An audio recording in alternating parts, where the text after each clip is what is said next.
طبعا بعد خازوق التعويم بتاع امبارح الناس كلها قاعدة، يعني معظمها مش فاهم ايه اللي حصل او ايه اللي بيحصل او ايه اللي هيحصل واللي جاي فيه ايه. يعني هل التعويم ده في صالح الاقتصاد وصالح المواطن، ولا الدنيا داخلين على موجة غلا بقى والدولار بقى ب50 جنيه رسمي في البنوك والدنيا خربانة؟ بص، هو ليه جانب ايجابي وفي جانب سلبي. الجانب الايجابي يعني ان كده كده اصلا السلع متسعرة بسعر السوق السوداء اللي هو كان 60 و65 و70، وفي بعض الاحوال كان وصل 75 جنيه كمان الدولار. فبالتالي التعويم ده والفلوس اللي موجودة في البنك من صفقة رأس الحكمة وكمان قرض صندوق النقد ده هيعمل سيولة دولارية، فالسوق السوداء نفسها انهارت وتقريبا بقت متساوية مع السعر الرسمي. فمن ناحية غلاء الأسعار فأصلا اوريدي احنا كده كده بنتعامل بسعر السوق السوداء أصلا اللي هو كان أغلى من ال50 جنيه. تمام؟ يعني المفروض الأسعار مش هتزيد، المفروض الأسعار تقل، لأن الدولار نزل أصلا حتى في السوق السوداء. تمام؟ وكمان هتقدر تجذب تحويلات المصريين مرة تانية للبنوك. هتبدل ليه بقى من بره؟ ما خلاص هو السعر السوق السوداء زي الرسمي، بس الفايدة لك هتدخل الدولار بتاعك عن طريق البنك، ويبقى انت كده الحكومة قدرت ترجع تاني تحويلات المصريين من الخارج للسوق المصري عن طريق السوق المصرفي الرسمي.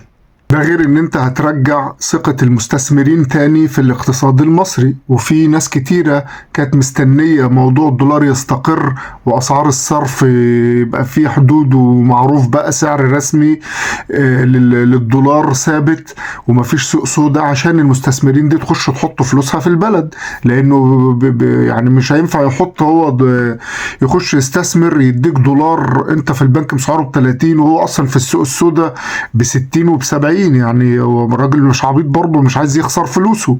ده غير ان هو لما بيستثمر وبيشغل فلوسه هيكسب ارباح. طب يا ترى ارباحه ده هيحولها بره بالدولار؟ طبعا هيحولها بايه؟ بالسعر الرسمي ولا السعر السوق السوداء؟ ف ان تقضي بقى على السوق السوداء، او على الاقل السعر الرسمي يبقى زي سعر السوق السوداء، او يبقى الفرق بسيط، بنتكلم في جنيه في 2 جنيه. فده كده انت بتحل المشكلة، وبسببه هيجيلك تدفقات نقدية من الخارج. ده في حد ذاته هيوفر سيولة كبيرة من المعروض من الدولار، وان الحكومة تقدر تلبي طلبات المستوردين، ويبقى مفيش مشكلة ان شاء الله. المهم بقى اللي جاي ان الحكومة تلبي احتياجات المستوردين من الدولار، وإلا هيرجع تاني الدولار يزيد، يبقى في سوق سودا مرة تانية والدولار يعلى، وتبقى الفجوة برضو نفضل نجري بقى.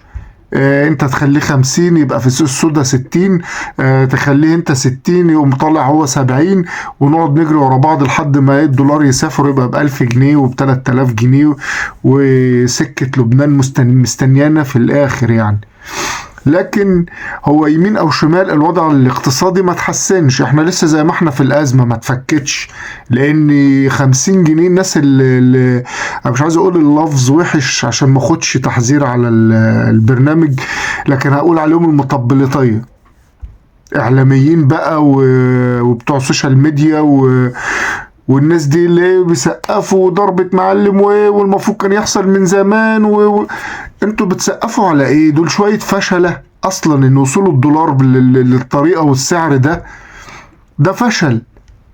مشاريع فنكوش وما بتجيبش دولارات وما بتجيبش نيلة، وديون متلتلة ولسه عمالين بنبيع في اصول وبنبيع في كل ما تمتلكه الدولة دلوقتي هنبيعه عشان نقدر نغطي الفجوة والنيلة اللي احنا فيها والديون اللي بنسددها. اصلا الوضع الاقتصادي لسه صعب، ماشي، احنا يعني في بداية طريق الحل لكن ولا ما تتجننش وتقعد تبيع لنا الوهم وتصور لنا ان احنا في انجاز. ما فيش انجاز، ده مجرد حلول كده مسكنات.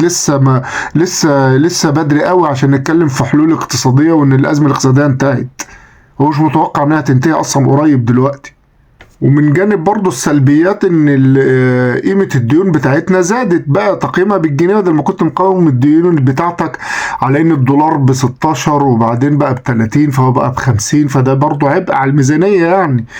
وفي كمان مردود تاني بقى، الخازوق المغري الكبير اللي اعتقد ده هيبقى ممكن يكون النهاردة ساعة نزول الفيديو حصل او هيحصل بعدها بيوم يومين، لكن توقع انه ده هيحصل في خلال اليومين الجايين دول، ان هتزيد اسعار المحروقات، البنزين والسولر والغاز وكل ده هيزيد طبيعي، لازم هيسمع فيه، وبالتالي هتزيد اسعار نقل البضائع، وبالتالي البضائع نفسها هتزيد.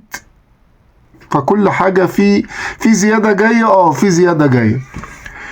والبنزين هيزيد بنسبة يعني 100%، أنا متأكد إن في زيادة بنزين جاية، يعني بنتكلم في خلال ساعات، والله أعلم.